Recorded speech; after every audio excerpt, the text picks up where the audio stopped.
Shoulder pain, solution number one. I'm going to do the thumbs up, thumbs down exercise. So whether you have like frozen shoulder, or it's like there's a limited range of motion in your shoulder, or frozen shoulder, or scapular pain like back here, even shoulder pain up here, you're gonna go thumbs up. You're gonna go thumbs down, thumb to the side. You go like this, and you're gonna rotate.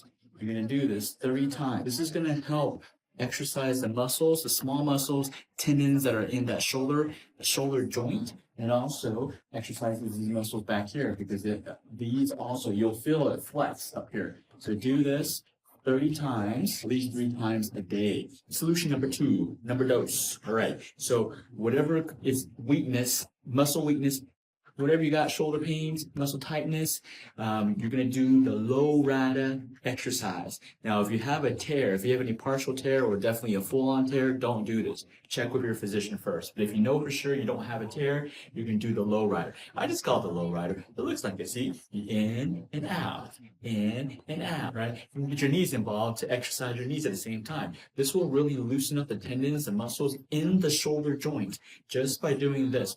Do it for 1 minute. You can do this 3 times per day, right? To make it more advanced, imagine 5-pound weights, and you can do this also.